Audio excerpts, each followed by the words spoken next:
교회는 하나님의 사랑이 머무는 곳이어야 합니다. 그러나 모든 교회가 하나님이 기뻐하시는 방향으로 서 있는 것은 아닙니다. 어떤 교회는 겉으로는 화려하고 활발하지만 그 안에는 하나님이 중심이 아닌 모습이 자리하고 있습니다.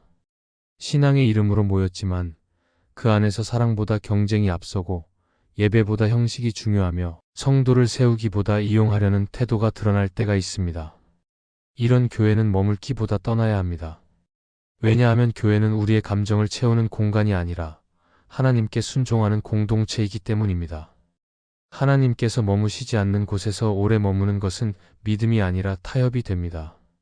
오늘은 하나님께서 기뻐하시지 않는 교회의 모습을 살펴보며 우리가 어떤 교회를 지켜야 하고 어떤 교회는 떠나야 하는지를 함께 나누려 합니다.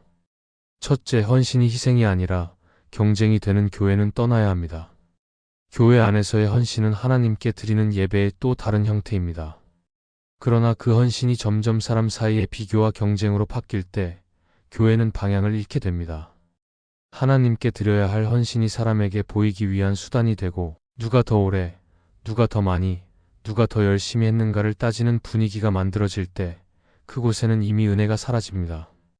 헌신의 목적이 하나님의 기쁨이 아니라 사람의 인정이 되면 교회는 봉사로 움직이지만 영적으로는 멈추게 됩니다. 성경에 나오는 마르다와 마리아의 이야기를 떠올리게 됩니다. 마르다는 많은 일을 하며 바빴지만 정작 예수님 앞에 머무는 마음의 여유는 잃었습니다. 반면 마리아는 잠시의 일보다 주님의 말씀을 듣는 시간을 선택했습니다. 예수님은 마르다의 열심을 꾸짖지 않으셨지만 진정한 헌신은 일보다 마음에서 시작된다고 가르치셨습니다. 오늘날 교회 안에서도 헌신이 하나님을 향한 사랑이 아니라 사람에게 인정받기 위한 수단으로 변할 때가 있습니다. 그때 봉사는 남지만 사랑은 사라집니다. 하나님은 우리가 경쟁하듯 헌신하기를 원하지 않습니다. 진짜 헌신은 조용하지만 깊고 드러나지 않지만 향기가 있습니다. 헌신은 자랑이 아니라 예배의 연장입니다.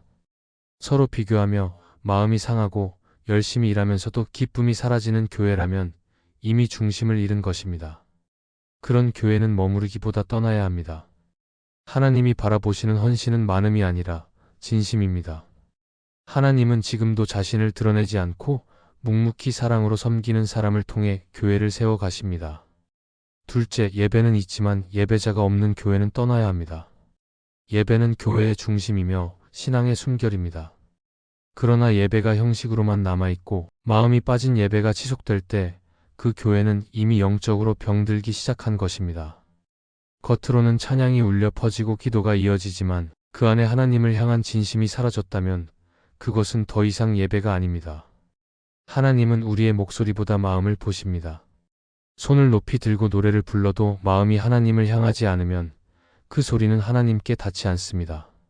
성경에서 하나님은 이사야 선지자를 통해 이렇게 말씀하셨습니다. 이 백성이 입술로는 나를 공경하지만 마음은 내게서 멀도다. 이는 오늘날의 교회에도 그대로 적용됩니다. 예배당은 크고 조명은 밝지만 정작 그 안에서 하나님을 만나는 사람은 점점 줄어들고 있습니다. 예배를 드리러 온 것이 아니라 예배라는 행사에 참여하러 오는 사람들이 늘어날 때 교회는 본질을 잃게 됩니다. 예배는 감동적인 음악이나 화려한 설교보다 하나님 앞에 진심으로 무릎 꿇는 마음에서 시작됩니다. 하나님은 우리가 완벽하게 예배하기를 바라지 않습니다. 오히려 깨어진 마음, 연약한 마음이라도 진심으로 드리는 예배를 기뻐하십니다. 그러나 예배가 습관이 되고 마음이 빠진 반복이 될 때 신앙은 메말라 갑니다. 교회가 예배를 통해 감동은 주지만 회개가 사라지고 변화가 없다면 그곳은 더 이상 하나님의 집이 아닙니다. 예배자가 없는 예배는 껍데기일 뿐입니다. 그러므로 마음을 다해 하나님께 드리는 예배가 아닌 형식만 남은 예배가 계속되는 교회라면 떠나야 합니다. 하나님은 지금도 진정으로 자신을 찾는 예배자를 찾고 계십니다. 셋째, 성도를 이용하는 교회는 떠나야 합니다. 교회는 하나님의 사랑을 나누는 공동체입니다. 그러나 어느 순간부터 교회가 사람을 세우는 것이 아니라 사람을 이용하는 곳으로 변질될 때가 있습니다. 성도를 섬겨야 할 자리에서 오히려 성도의 헌신을 당연하게 여기고 그 마음을 이용해 자신의 이익이나 명예를 쌓는다면 그것은 이미 교회가 아닙니다. 하나님께서 세우신 교회는 섬김을 배우는 곳이지 사람을 소모하는 곳이 아닙니다. 예수님은 언제나 사람을 사용하신 것이 아니라 사람을 세우셨습니다. 병든 자를 고치실 때도, 죄인을 용서하실 때도 예수님은 그들을 도구로 삼지 않으시고 존귀한 존재로 대해주셨습니다. 그러나 사람을 이용하는 교회는 성도의 헌신을 믿음으로 보지 않고 자원으로만 봅니다.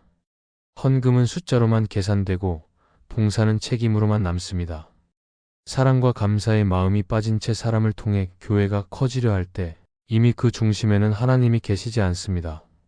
하나님은 사람을 이용하지 않으십니다. 오히려 부족한 우리를 세워 사용하십니다.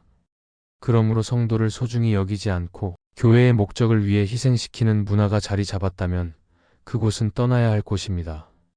교회의 사명은 사람을 모으는 것이 아니라 사람을 살리는 것입니다. 교회가 크다고 해서 바른 교회가 되는 것은 아닙니다. 오히려 작은 교회라도 한 영혼을 귀히 여기는 곳이라면 하나님이 함께 하십니다. 교회는 하나님과 사람 사이의 사랑이 흐르는 통로여야 합니다. 그러나 성도를 수단으로 삼는 순간 그 통로는 막히고 맙니다. 하나님은 오늘도 이용당하는 교회를 원하지 않으시며 사랑으로 세워지는 교회를 찾고 계십니다. 이 말씀이 마음의 은혜가 되셨다면 좋아요와 구독으로 함께 해주시기 바랍니다. 또한 댓글에 아멘이라고 남겨주시면 이 말씀이 더 많은 사람들에게 전해질 것입니다. 여러분의 삶에 하나님의 평안과 축복이 늘 가득하시기를 바랍니다. 감사합니다.